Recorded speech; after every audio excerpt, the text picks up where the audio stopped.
दोस्तों नमस्कार। आज हम देखेंगे प्रकृति के सुकुमार कवि सुमित्रा नंदन पंत जी का जीवन परिचय। प्रकृति के सुकुमार कवि सुमित्रानंदन पंत जी का जन्म 20 मई सन 1900 में अल्मोड़ा के निकट कौसानी नामक ग्राम में हुआ था।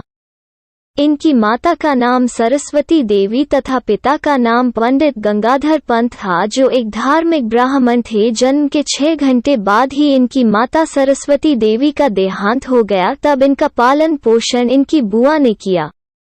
पंत जी की प्रारंभिक शिक्षा अल्मोड़ा में हुई। काशी नारायण स्कूल में मैट्रिक की परीक्षा पास की और इंटर में कॉलेज छोड़कर असहयोग आंदोलन में सम्मिलित हो गए। सन 1956 ईस्वी में उत्तर प्रदेश सरकार ने इन्हें 1 लाख रुपए के भारतीय ज्ञानपीठ पुरस्कार से सम्मानित किया तथा भारत सरकार ने पद्म भूषण से अलंकृत किया था। आधुनिक युग के क्रांतिकारी कवियों में पंत जी का बहुत ऊंचा स्थान है।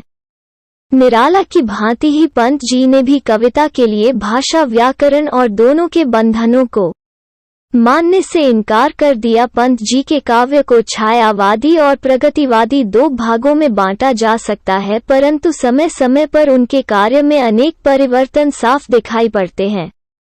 खड़ी बोली का जो मधुर कोमल कांत रूप पंत जी की कृतियों में मिलता है, वो अत्यंत दुर्लभ है। इस प्रकार सन 1977 ईस्वी में उनका स्वर्गवास हो गया। साहित्यिक परिचय।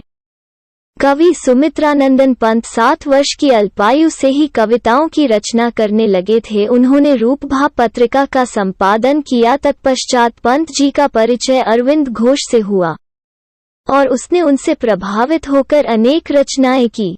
1916 में पद्म भूषण सम्मान मिला तथा कला और बूढ़ा चांद पर साहित्य अकादमी पुरस्कार मिला। छायावादी कविताएं अत्यंत कमल एवं मृदुल भावों को अभिव्यक्त करती है। इसी कारणों से पंत जी को प्रकृति का सुकुमार कवि कहा जाता है। छायावाद के महत्वपूर्ण स्तंभ सुमित्रानंदन पंत प्रकृति के चितेरे कवि हैं। हिंदी की कविता में प्रकृति को पहली बार प्रमुख विषय बनाने का काम किया। उनकी कविता प्रकृति और मनुष्य के अंतरंग संबंधों का दस्तावेज है। प्रकृति के अद्भुत चित्रकार पंत का मिजाज कविता में बदलाव का पक्षधर रहा है। शुरुआती दौर में उन्होंने छायावादी कविताएं लिखी। पल पल परिवर्तित प्रकृति बेस इन्हें जादू की तरह आकृष्ट कर रहा था। बाद में चलकर प्रगतिशील दौर में ताज़ा और वे आंखें जैसी कविताएं भी लिखी। इनके साथ ही अरविंद के मानववाद से प्रभावित होकर माना तुम सबसे सुंदर तक जैसी पंक्तियां भी लिखते रहे। उन्होंने नाटक, कहानी, आत्मकथा, उपन्यास और आलोचना के क्षेत्र में भी काम किया। रूपाए नामक पत्रिका का संपादन भी किया, जिसमें प्रगतिवादी साहित्य का विस्तार से विचार विमर्श होता है।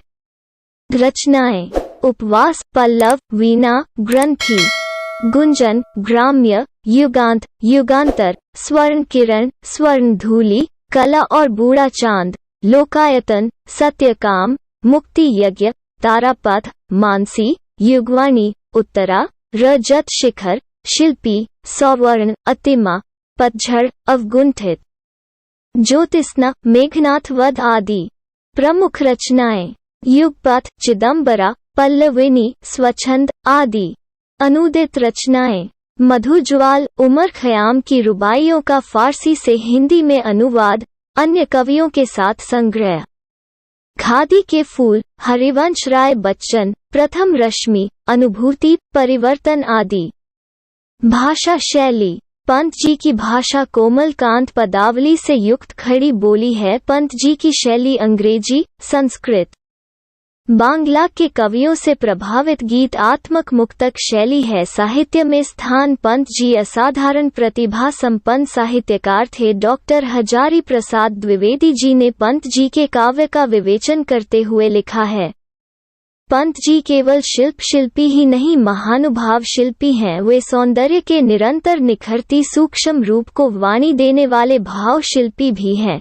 आधुनिक काव्य के कवियों में पंत जी का महत्वपूर्ण स्थान है। महत्वपूर्ण बिंदु: ग्रेटर देन सुमित्रानंदन पंत का घर आज सुमित्रानंदन पंत साहित्यिक व वीथिका बन चुका है।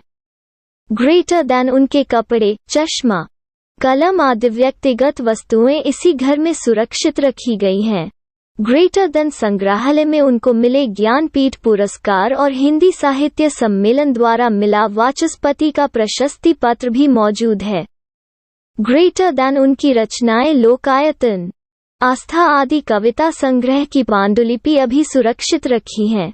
ग्रेटर देन कालाकांक के कुंवर सुरेश सिंह और हरिवंश राय बच्चन से किए गए उनके पत्र व्यवहार की प्रतिलिपि अभी मौजूद हैं। ग्रेटर देन सुमित्रानंदन पंत हिंदी साहित्य में छायावादी युग के 4 प्रमुख स्तंभों में से एक हैं।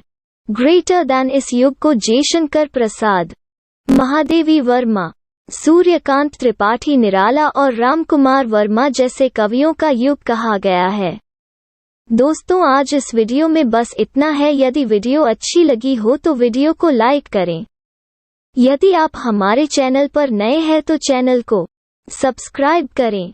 धन्यवाद।